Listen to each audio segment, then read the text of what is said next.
Good morning, or good evening, or good afternoon, wherever you are in the world. Talent Finders would like to welcome entrepreneur and fine art advisor Wendy Posner. So, welcome, Wendy. Thank you so much for having me today. I appreciate it. Wendy, I'd like to obviously congratulate you on all your achievements. So, can you share with us how your entrepreneurial journey started?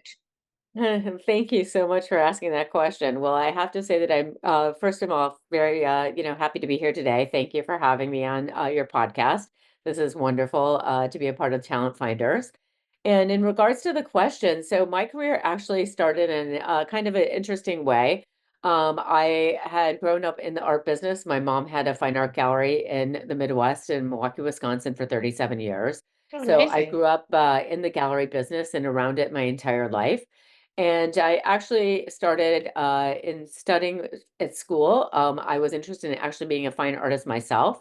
And so I was studying painting, drawing, and sculpting. And I always said that I never wanted to actually end up as an art dealer or in the art business as a fine art advisor. Mm. It sort of happened by accident that I ended up falling into the business outside of the purview of actually working with my mom. When I graduated from Boston University and moved to Los Angeles, I came here and ended up working for a friend of hers who had a gallery while I was actually looking to find a job in public relations and communications and advertising. Okay. And I ended up not only not going into that industry or field, but ended up then parlaying and going to work for four other galleries subsequently. And that sort of started my art career in the fine art business. And then after many years of working with other galleries and other advisories, my mom and I actually opened a gallery here in Los Angeles in Santa Monica, California, in the 90s. And we ended up just deciding that we didn't need to have a physical fine art gallery. And so we ended up going into pure advising in 1994. Oh, And so wow. we left the traditional white box of the gallery business. And that's when Posner Fine Art transitioned from being a fine art gallery into an advisory. Oh, that's amazing. What an amazing story. So you obviously mentioned you grew up in the art world and business. So can you share with us more about what led you to founding and becoming the CEO of Posner Fine Arts? And can you share with us more about Sure. that? Absolutely. Well, I have to say that I really owe a debt of gratitude to my mom. She was very much an entrepreneur herself and a pioneer as a woman, in business, but also within the fine art industry starting in 1960. And so she was an excellent mentor in terms of teaching me about, what it was to be an entrepreneur, to run a business and to grow it and to scale it. At the height of her business, she had a 14,000 square foot gallery with 18 full-time employees. And she was working internationally, even based in Milwaukee, Wisconsin. Oh, So wow. obviously, seeing her as an example for myself, she really opened a lot of doors for me to be able to have the opportunities that I did, but Mm, also to learn about business and about being an entrepreneur and a solopreneur. And in terms of taking over Posner Fine Art and becoming the president and CEO, when my mom decided to finally semi-retire, mm. I was, obviously working with her at that time. And then I fully took over the business practice in 2017 when she fully retired. And I've Yes. continued to grow the business from that point on. Amazing. So it's like just kept it in the family, just transition. Yes, as I said, I'm a born and bred art brat. So the world of art is very competitive. It's also very broad and niche at the same time. So what led you to focus on the world of fine art and what makes you unique and different and separates you from your competitors? Well, I think that we're in a really unique position. I think number one, because we don't have to follow traditional gallery practices and Okay. gallery programming, that it gives us a lot more flexibility without having the traditional white box Mm, for doing exhibition programming and working with artists and also for doing sales. So our business has several different channels and different lines of business as well, where a mm, lot of galleries have a singular focus and or practice mm, or, a typical sort of art program that they develop over a period of time that they stick to. mm, And because of the fact that we're involved not only in dealing with private collectors, that's everything from working with emerging artists to, selling blue chip. We also do a lot of work with corporations. We also do work with real estate developers, and that's both for residential as well as commercial. and we're involved in That's a hospitality. great angle to go in as well.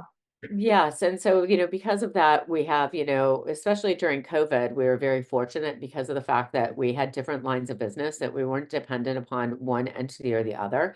That while corporate was very quiet during COVID, it gave us an opportunity to, really focus on our private client practice. Mm, As well as also we happen to have been very fortunate to have been involved with two hotel projects at the commencement of COVID, which had to continue to be finished because those properties, regardless of what was going to happen, at some mm, point in time would be open. And so yes. we were working on those simultaneously for the 3 years during COVID, and they actually soft opened before the travel bans were lifted. Oh, amazing. So, what would you say have been some of your biggest lessons and learnings within your own career? And I'm I sure think there's that many, but maybe there's I like think one that or two probably that one of the really. biggest things is about staying relevant. And I Yes. think relevancy is really an important factor. Within the art world, the world has shifted, the business models have shifted. Yeah. Obviously, art has been looked at more over the last 10 years as an asset class, and Mm, people are collecting art, like, buying stocks or buying fine wine collections, watches. And because of that, the market has changed. mm, And collecting has come to a really, I would say a much broader global collector base than it had been yes. before. And so with that also, we have seen a shift, in terms of with all the mega galleries as well that are Mm, opening outposts throughout obviously the world globally in different locations, mm, that has also impacted our business as well. In terms of, before when we were working with private collectors, we would take them to, let's say, New York to the art fairs, we would take them to the galleries, we'd go to Europe with them. And now, because there's so many art fairs all over the world, the access to art has changed considerably. And yes. so for us as, an advisory, that also has become more challenging because, in terms of, obviously being a smaller entity than these mega galleries that have big investors and lots of salespeople that are out in the force, obviously, working with their clientele, that, we have to separate ourselves and also by, obviously servicing our clients in a different way so that Mm, we retain them, but also we're very interested in the long-term relationships. So yes, we're not just about absolutely. a one-off sale. So we've been very fortunate that because of our, business having been around since the 1960s, that we have very longevity with our clientele and also with, the corporations that we've worked with. Mm, Many of them we've worked with for up to 30 years, and building beautiful collections and still is ongoing. mm. And that has allowed us, the opportunity to, continue to work with, some of the next generation as well of, the next family members of those people that we work with. Oh, that's amazing. Fantastic. So, prior to you starting your own business, you worked for multiple galleries as well, building some very significant relationships, which you obviously touched on in the previous question. But having gained so much experience, how do you believe this helped you? And what do you believe you do better through the experience you gained through working for others? I think that the biggest thing that I actually gained from working for others was really about, how business practices are run differently. And that's on the back end of it. And looking at, and learning and growing because everybody that I worked for, they were invaluable in teaching me something that I did not know. And being Yes. able to have the different experiences within those different practices really informed me in who we are today as a fine art advisory and as Posner Fine Art. So, from that, what would you say some of your biggest career highlights have been? And maybe again, you've had multiple, but is there anything that really stands out for you as far as a highlight in your career goes? Well, I think that, first of all, one of the big projects that I was very involved with, and this was actually prior to being involved with Posner Fine Art. This was when I was working for another fine art advisory, Mm. that I was involved with the first rotating art exhibition program at Los Angeles International Airport. Oh, And that wow. program has grown and continues today. We developed it and we were the first, firm to go in to work with the city of Los Angeles and the Cultural Affairs Department to create that opportunity. And so it's really wonderful to see, how it has continued to grow and the impact that it has had on the community and about for obviously travelers coming in through Los Angeles International Airport, that there's incredible art programming throughout every single terminal, which I think is really a It's beautiful amazing. way for people to enter into the city of Los Angeles. So Yeah. that was definitely one of my, very high career highlights. And also, right now, one of my other amazing opportunities is that I am also not only, with working with private collectors and with our corporate and hospitality clients, we also do represent several artists. And I was very fortunate to have the opportunity. Posner Fine Art represents Julian Lennon's fine art practice internationally. Mm. And so we've been working to develop Julian's career as a fine art photographer. Oh, And wow. this past year, we had an amazing exhibition that is actually was extended to the end of July, Mm. which is in San Francisco. It's at St. Joseph's Art Society, which is a renowned church and a nonprofit that renowned interior designer Ken Folk started. And so that's been wonderful. And we have an upcoming exhibition with Julian in Venice, Italy, at the end of August. And so we're just preparing the final touches for that. And he's going to be launching a coffee table book of his fine art photography in Venice. Oh, So that's those are some of the amazing. things that we've been working on. Congratulations. Thank you. So those are definitely career highlights. But I think that, probably the biggest highlight is all the incredible people that I've been able to meet globally and the Yes. friendships that I've made. And just to be able to experience the things that I've done through my travels that really pertain to art. Yes. To kind of elaborate on that, you've obviously built a significant global network within the art world, which is amazing. This is obviously not an easy task. So, can you share with us more about this? It's one thing to build the network, but another thing, again, to retain and maintain those relationships. So, can you kind of elaborate on how you? Absolutely. Well, thank you. That's a great question. I would say that if you ask people who know me, that they would say that I'm the queen of networking. Yeah. It's constantly being on. Yes. I do a lot of networking in terms of everything from going obviously to art events, but also we work with a lot of interior designers, architects, and people in the design trades. Mm. And so that is also a very large part of how I network. So I attend a lot of different events that revolve around those different aspects of the business because they all lead into each other. In addition, I'm very interested in things that have to do with technology. So I've gotten involved with different groups and festivals that are related to art and AI, AR experiences. So we're also starting to incorporate that. But going back to staying relevant, it's looking at not only fine art, but interior design, architecture, fashion, music, all of that. Right now, it's a really cross-cultural currency that we see in the marketplace. And it's something that really excites me. And so that's something that we're networking in different opportunities and looking at things almost more as a creative agency would Mm. or a creative marketing firm because it's all about packaging and it's about presentation. And it's about looking Absolutely. at these different types of opportunities that are non-traditional and not just a gallery exhibition program. Yes. So, speaking of that, you obviously have a top roster of clients globally. And as art is not only subjective, but also targeting high income bracket earners, how do you continually maintain keeping up with the sales? And what, in terms of marketing, do you do differently that gives you a competitive edge? Well, I think that that's sort of a, multi-part question, because going Yeah. back to obviously the different segments and the different, obviously channels of our business, Mm. because they are very different. Obviously dealing with a private collector Mm. is different than working with a corporation and or doing a project for hospitality, which may be more on the decorative side. And it may not be fine art, but it may be something that's thematic or we may be working in commissions. So a big part of that, is going back to, obviously how we network and looking at the different events that we attend. You have to be obviously very face forward these days. You have to be present. You have to have a social media presence. We do Yes. a lot of work within that arena, much as it is difficult to have constant postings and things like that.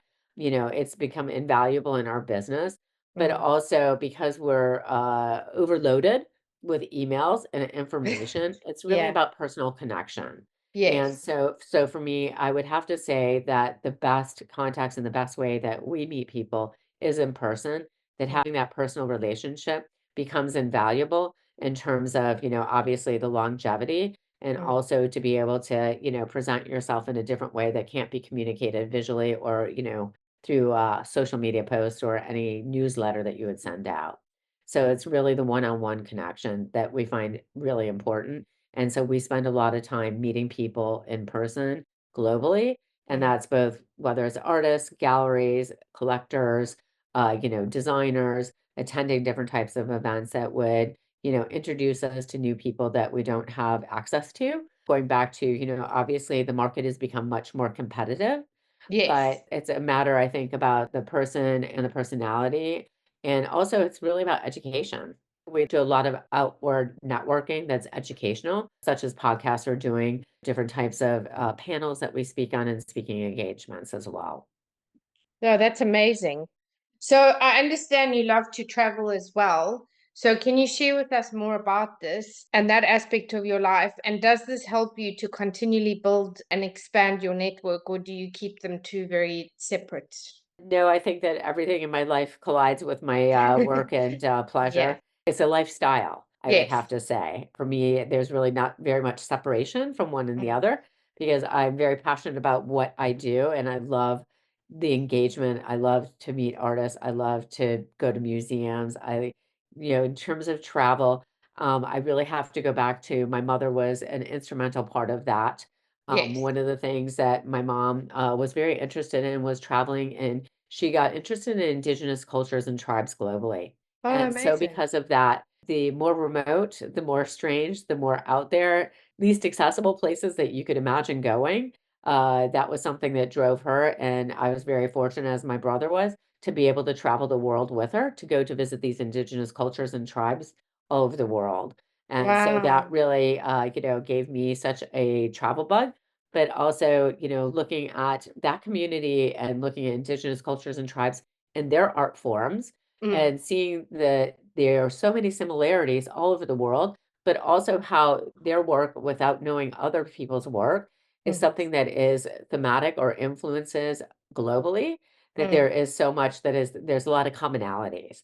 But Yes. because of that, we traveled extensively all throughout Southeast Asia. I mean, I was in Vietnam very early before it opened up, Burma, China, Laos, Thailand, all through Wow. Europe, South America.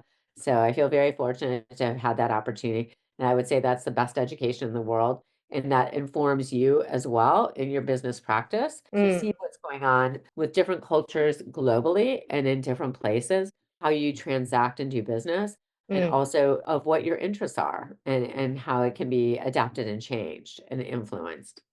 Absolutely. So that leads me to the two final questions.